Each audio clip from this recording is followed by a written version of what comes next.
Well, right now, let's take some time to listen to God. And we've asked Him to speak to us, and let's expect Him to answer that, because He wants to. Open your Bible, please, to 1 Corinthians chapter 9. So does anyone know what the next Olympic Games are? Anyone? 2021, next year in Tokyo for the Summer Games, right? Anyone know when the first Olympics was? I ran across this. The first recorded Olympic Games were held in 776 BC. BC. And then it goes on to say, but it's generally accepted that the Olympics were going on at least 500 years before that. That meant the Olympics were going around the times of Samson. Okay? That's way back. The Olympic Games. They were in the New Testament times, they were the biggest games in the world. And the second biggest games in the world were held pretty much just down the street from where they were held in Greece, in a city called Corinth. Corinth held what was called the Isthmian Games, and they were held every 2 years, not every 4 years, and they hosted it, and athletes from all over the world would come, just like today, and compete there. How long do you think it would take you to prepare for an Olympic Isthmian type of game? How long would we need to give you? Yeah. The athletes back then, just like, I think it's still true today. Are Olympic athletes still non-professionals, still amateurs? Or they let in professionals now, don't they? Well, it used to be, when I was a kid, it was amateurs only, and it was way back then only. So a regular citizen had to pledge to training for 10 months for his or her event. 10 months. And they took a vow to the gods to do this. Because if they wanted to win, they knew it would take all sorts of sacrifice and discipline and effort to be able to do that. Now, no, we have not entered you in an Olympic event. But you actually are entered into a much more important event. The passage before us says that the event that you and I have been entered in, it calls it a race. It doesn't just happen every 2 years. It happens every single day. It's an event of extreme importance, and it's an event that God tells us that each of us must win. And for those who do win, there are eternal prizes and rewards for it. The sermon title this morning is Winning the Race. And in the passage we're going to see, I'm going to show you a race that each one of us has every single day, and we're supposed to win every single day, and how to get it done, how to win, what the race is, and how to win it. Do you know the race that you're in? And do you know how to win it? We're going to find that out this morning. So we are here in 1 Corinthians 9. 2 weeks ago, we went through 1 Corinthians chapter 8, and it's important for me to review that in order for you to correctly understand 1 Corinthians 9. In 1 Corinthians 8, Paul is addressing the question of what to do with conflicting convictions in the church. Remember, there were some in the church who felt that it's perfectly fine to eat sacrificed meat used in an idol's temple. It's just meat. It's no big deal. We can eat that. And there were other people in the congregation who said, no, that's been used in an idol ceremony, in a pagan worship service. There's no way we can eat that leftover meat. And so there was the two people in the congregation, the two sides, and they were having conflict over it. And they asked Paul, what do we do about this? And if you remember, Paul opens up 1 Corinthians 8 with this verse. He says, knowledge makes arrogant, but love edifies. And what he's saying here is that, look, there are those of you who have knowledge about this meat issue, but this tells us knowledge alone does not lead to the right choices. Knowledge alone tends to make a person proud. With knowledge, something else has to be added, and that is love. Love for others must steer our knowledge. And so he was telling them, look, on this issue of having conflict with other people about your different freedoms in church, here's the goal. The goal you have when you have conflicting convictions is to build up others in love. That's what your goal is to be. Not to demand your rights. I'm going to eat meat, you can't stop me. But to look at the other person and to say, what will build them up? What will avoid hurting them and wounding their conscience? And in this case, it primarily meant that the people who were free to eat that meat felt, I have no problem with that. God was asking them to sacrifice their right and not eat meat for the sake of the welfare of the people who are having trouble with it. So that's how chapter 8 closes. Everyone who feels it's perfectly fine to eat meat, you're right, but don't do it. Sacrifice that right for the sake of others. And as you can imagine, that would be kind of a hard thing to swallow. These people felt, well, I got to give this thing up that's perfectly right to do. So Paul turns now to chapter 9, and he has a whole chapter basically explaining his own experience with this principle of sacrificing yourself for others' welfare. And that's what chapter 9 is all about. Paul says, wait a minute, let me show you how I do that in my own life. That's what chapter 9 is about. We don't have time to go over every single verse. I'm going to just hit the highlights here, but it's enough for us to be able to get the core of this. Let's look at verse 1, where Paul talks about the great freedom he has as an apostle. Look at verse 1. He says, am I not free? Am I not an apostle? Have I not seen Jesus the Lord? Are you not my work in the Lord? Paul is saying here that he holds a position in the church that has great freedom. It's the freedom of being an apostle. Now, we don't have apostles today, but the apostles were the very, very top position office in the early church. There was nothing higher than Jesus above that. These were men who they had to have seen Jesus after his resurrection, and these were men who were chosen by Jesus to spread the gospel into all the world, to every nation. These were men who were empowered with supernatural work to be able to do miracles. And they were men who, had, when they went into a town, like Paul would come into Corinth, when they spoke, people were to take it as Jesus speaking. Now, you don't do that with me. I'm your pastor, but if I have an opinion about something, you don't say, well, that's what Jesus thinks. No. But when Paul did that, that was right. What Paul said was what Jesus would say in his place. So these men had incredible power, incredible authority, and incredible rights. He talks about his rights in verses 13 and 14. Jump down to there. He says, do you not know that those who perform sacred services eat the food of the temple in Jerusalem, and those who attend regularly at the altar in Jerusalem have their share from the altar? So the Lord Jesus directed those who proclaim the gospel to get their living from the gospel. Paul was saying, I am an apostle and I have many rights, and one of the rights I have, did you catch it what it is here? The right to be paid for what I do. Paul says, I have the right to be paid for what I do, just like the Old Testament, when the priests are there serving in the temple, they get paid for that.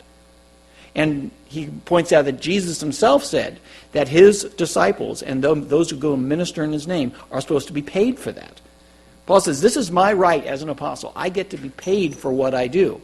The problem, in the city of Corinth where he is living at that moment, there are people who didn't agree with that. There were people in Corinth who felt that only false teachers want to be paid.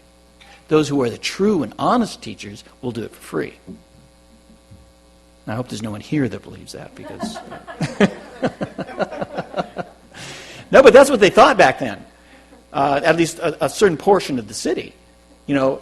Those who are, false and untrustworthy, they're just doing it for the money. But you can really tell a guy who's really honest and really, someone to listen to if he does it for free. And so what does Paul do? Here he is in a situation he can absolutely be paid. The Lord Jesus Christ himself said he should be paid. And but there's people in the city who say, no, you're not trustworthy if you're paid. What does Paul do? Look at verse 12. Verse 12. He says, if others share this right over you, do we not more, that is being paid? He says, nevertheless, we did not use this right, but we endured all things so that we will cause no hindrance to the gospel of Christ. So here's Paul with the absolute right to be able to expect payment for what he does. He knew he had this right, and yet he knows it caused a problem for some in the city, and he says, I'm not using it. This is exactly what he was trying to teach the Corinthians to do about the issue about the meat. You have a right, but it causes a problem, give it up. And this was Paul's experience, and this is what he is teaching in these particular verses. Paul's experience in Corinth was to sacrifice his rights to build up others. That's what he did. just as he was asking the Corinthians to sacrifice their rights to eat meat. He had sacrificed his right to be paid. Now that's a big deal. Can you imagine that? He gets up in the morning, he's there in that city to be able to preach the eternal gospel to those who are lost and going to hell. And then get around to those who come and convert them to Christ. He converts to Christ to be able to grow and to know how to live the new Christian life. Incredibly important task. But before he can go do that, he's got to go to work. He worked as a tent maker. And he's got to put in hours and hours of work in order to feed and house himself. Then he can go do that most important work. Now that job that he would have to do would eat into his time, of course. He couldn't spend as much time doing the eternal preaching of the gospel, the preaching of the eternal gospel. Also, he wouldn't have the same amount of energy. You don't work for hours and hours and hours and then jump into his second job, the preaching job, with the same amount of energy. This was asking a lot of Paul to give this up. And the hardest part is he didn't have to give any of it up.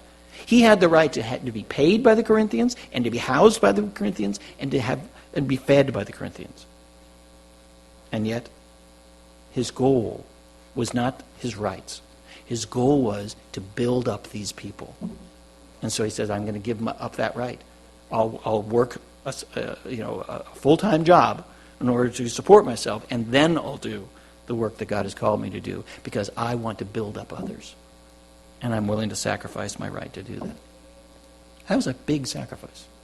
And Paul goes on in the next verses to say he not only did this in Corinth, but this was his lifestyle. Paul did this in every city he went into. Look at verse 19. He says, though I am free from all, I have made myself a slave to all, so that I may win the more. He says, to the Jews I became as a Jew, so that I might win Jews. To those who are under the law, as under the law, though not being myself under the law, so that I might win those who are under the law. To those who are without law, that is, Gentiles, as without law, though not being without the law of God, but under the law of Christ, so that I may win those who are without law. To the weak, I became as weak, that I might win the weak. I have become all things to all men, so that I may by all means save some. So Paul's saying, I didn't just act this way in Corinth when I was with you folks. He goes on to say, this was my lifestyle. Paul's lifestyle was to respect people with different convictions. To respect people's different convictions. Not going around thumping his chest about what he believes and what he does and what his rights are. But when someone else had convictions that were different from them, he gave them respect. He gave them respect. So he comes upon a group of Jewish men eating in a cafe in Ephesus. And he gets to talking with them, and they invite him to eat. Now, he was raised a Jew, but he's not under Jewish laws anymore. He's under the New Testament of Christ. But he knows these Jewish men are. They do an elaborate washing ritual before they eat. And they obviously don't eat meat that is forbidden in the Old Testament. But here's Paul. He doesn't have to do those things. He's free from those things. And he could say, look, I don't have to do that ceremony, and I don't have to worry about what I eat here. But what would the result of that be? That he'd offend those men and not win their hearing for the gospel. So he would go, ceremonially wash himself when he didn't have to do it, stay off of the non-kosher food on the menu, and in order that he might help these people come to know Christ, he would sacrifice his rights. And the same went when he was with Gentiles. The things that were important to them, he made important to himself. Suppose he was walking by a person's apartment in a street in Thessalonica, and he sees some men moving someone into their apartment, and he says, hey, can I give you a hand and help you move in? Paul would have offered to do that, but then he realized, well, wait a minute, this is a Sabbath. This is a Saturday. I was raised as a Jew. You don't work on Saturday. But then Paul reminds himself, look, I don't have to worry about that. I'm not living under the Old Testament rules. I'm living under the New Testament rules of Christ, which say that I'm free to work on Saturday. And he knows that's obviously the conviction of the Gentiles who are there moving the person into the apartment. So he willingly, goes along with what is important to them and helps them out with a freedom that he didn't have when he was younger, but now he has as a member of Christ's family. So here are two different groups of people that have convictions about what's right. And Paul is straddling between them, totally sacrificing what is important to him and going with what is important for them. Now, it must be mentioned here that he never did this on sinful issues. It isn't like if the Corinthians were sitting around swearing and cursing that he'd go in there and he'd swear and he'd curse. Or if the Jews were sitting around bashing Jesus, thinking he was the Messiah, he wouldn't join them in doing that. Now, Paul did not become all things to all men in the areas of sin. He became all things to all men in the areas of his personal freedom choices. And he said, I just give up my freedom choices. And if I can join the Gentiles, I join the Gentiles. If I can join the Jews, I join the Jews. He didn't give up what was right. He gave up what his personal rights were in order to be able to benefit the other people who are around them. So that's what Paul did here with these different groups. Another example of his doing this as a lifestyle was found in Acts chapter 17. If you remember that, Paul was in the city of Athens, and he was going about the city, and he was getting really angry. Do you remember that? It says in Acts 16:17, now while Paul was waiting for them at Athens, his spirit was being provoked within him as he was observing the city full of idols. So here's Paul going about the city, seeing idol after idol after idol, and people worshiping these idols, and it made him angry. But the next thing he knows, some people are coming up to him and asking him to come with them to preach for them. It was the most important men of the city, the greatest thinkers of the city, wanted to hear what his view was on religion. And so he goes to where they meet, and he moves to the front to speak to them, and we know inside he's angry. He's upset with all that he's seen. And you'd think he could easily stand up and say, men of Athens, I'm here today to let you know how angry I am and provoked I am over the idolatry, the terrible idolatry that you have in your city. That's the way he felt inside. Paul swallowed his feelings and listened instead to what he said. He says in Acts 17:22, men of Athens, I observe that you are very religious in all respects. Now that's not the way he felt. But Paul gave them respect. Instead of mistreating them, he gave them respect. He didn't in any way agree with their idolatry. But he realized if I lash out at these people, they're never going to listen to the love of the God and the gospel. So I will show them respect. Even though I don't agree with them, I will show them respect for what they're doing. And that, as I said, was Paul's lifestyle, to show respect to those who he didn't agree with in these areas of personal freedom. What about us? What about us? That needs to mark us too. Last week at the open air worship service that we had in McClure, I was speaking before the service with Frank Yost, and I made a joke to him about social distancing. And it was no sooner out of my mouth when I heard behind me an angry voice say, we're not practicing that here. And I turned around, and I saw a woman who then, I briefly saw her face, and she spun around and sat down. I was really taken aback by that. Number one, I wasn't talking to her. Number two, she was apparently concerned, letting me know that they weren't practicing social distancing at the outdoor service. But the way she did it was harsh and rude and mean. I mean, I felt like, wow. I mean, what if I'd been an unsaved person looking for answers and hope? That would have completely turned me off. After that happened, I had 3 conversations with people during the week about how they had been mistreated over this, whole COVID protection issue. In each case, it was a mask wearer was being mistreated by a non-mask wearer.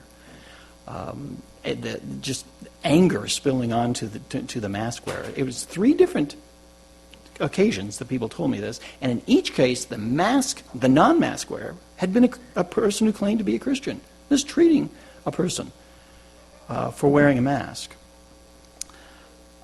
This is exactly what we're talking about in this passage. where you have conflicting convictions, and what do? Well, Paul's example shows us what God wants done. You respect a person for their different convictions. It doesn't mean you agree with their conviction. You don't have to agree with either wearing masks or not wearing masks, but you don't mistreat the other person for doing the opposite of you. Paul shows us what to do. You can swallow your anger feelings and treat a person with respect anyway. And that was obviously what God has us wanting to do. As we said, in a dark time like this, where it is darker and harsher, and the people's feelings of anger are just so stirred up about these issues. They're impatient and they're angry and they're feeling, abused and used, and that general anger is going on, and then it's spilling over into our relationships. God says, absolutely not. That is not the way my people act. When things get tough, my people are kind, my people are patient, my people are joyful, my people are loving. They don't go along with the angry spirit of this age and mistreat each other over issues of personal freedom like this. The Bible says, do to others as you want them to do to you. If that woman last week had thought about that, would she want me to yell at her and mistreat her because she wasn't practicing social distancing? No, she'd be wanted to be treated with respect and patience, right? So that obligated her to treat me with respect and patience and informing me that they weren't doing that day. That would have been totally accepted by me. Instead, she was letting her anger feelings spill over onto me, and it was hurtful for me. In all of this, it teaches us, look, we're not going to agree on everything. And that's accepted and expected by God. We're not all going to be in lock agreement about areas of personal freedom. Doctrine and sin, that's a different thing. But areas of personal freedom, yes, we're going to have different issues, and they're going to conflict. But respect each other. Never mistreat each other. That's what Paul did here in Athens. That was his lifestyle choice. And it must also be our lifestyle choice too. Always show respect, even for people that you disagree with. Well, now let's go to the next couple verses where Paul gives a command. In this entire chapter, I think there's 27 verses, there's one command. And this is what you and I need to listen to. Because he's speaking about his past. This is what happened in Corinth. This is what happened in Athens. Now, let's bring it home and talk about the way we need to practice this. Look at verse 24. Paul asks, do you not know that those who run in a race all run, but only one receives the prize? And here's the command. Run in such a way that you may win. Run in such a way that you may win. That's the command. This is the race that I told you that you're entered in, that we are entered in every single day. And it's a race that is going to demand hard work. It's not for the faint of heart. Just like these Corinthians saw the Isthmian athletes train and practice for 10 months beforehand, Paul says, this is what's going to take you to win your race that God has entered you in every day of your life. Look at verses 25 and 27. He says, everyone who competes in the games, which they've seen, exercises self-control in all things. They do it to receive a perishable wreath, but we an imperishable one. Therefore, I run in such a way, not without aim. I box in such a way as not beating the air, but I discipline my body and make it my slave, so that after I have preached to others, I myself will not be disqualified. So Paul here is reviewing how these athletes had to train in order to win their event. They had to practice self-discipline, self-control. In other words, they couldn't just eat whatever they wanted. They had to make sacrifices in what they eat. They couldn't just sleep in and sleep as much as they wanted. They had to make sacrifices. They couldn't just, go about their normal routine about their physical activity. They had to exercise. A lot of strenuous activity and sacrifice had to go into to whether or not they were going to win. And Paul's point here is they're doing it for what? A wreath around their head. It was a pine wreath that you put around your head. That's what they got. He says, we have such a more important goal and reward ahead of us. An eternal reward if we win our race. And Paul says, I want to make sure I'm not disqualified for that reward. At the end there, he says, I'm going to preach to others, this is how you run the race, but I have to practice self-discipline and sacrifice, or I may be disqualified myself. Some people have thought that word disqualified meant that Paul would be disqualified from salvation, that he'd be going to hell. That is not at all what that is talking about. Salvation is not mentioned anywhere in this chapter. What this chapter is talking about is faithful service to Jesus Christ. And that is the race that is being talked about. What is the race that you have been entered into that is far more important than an Olympic race? The race that God has entered you and me into is the race to build up others' lives. That's the race. It's not held every 2 or 4 years. It's held every single day. It's not something where you compete against other people in this race. You compete against obstacles blocking you from getting to that goal of building up the other people in your life, building up your spouse, building up your coworkers, building up the other students, building up your neighbor. God says, win that race every single day, the race of building up others' life. And it's not an event we can take lightly. Because God says on the line here is an eternal reward, and whether or not you're building up or tearing down other people's lives. Paul's command here is run to win the race of building up others. Run to win this race. It's not okay to take second place, God says. It's not okay to get an honorable mention. God says you need to win this race. It's important. Let me show you how this looks. So here's Paul, and there's the race, and at the end is the finish line of building up others in love. And Paul there is in Corinth. And he has the job of building up the Corinthians. And he has an obstacle in his path that can stop him from getting to that finish line.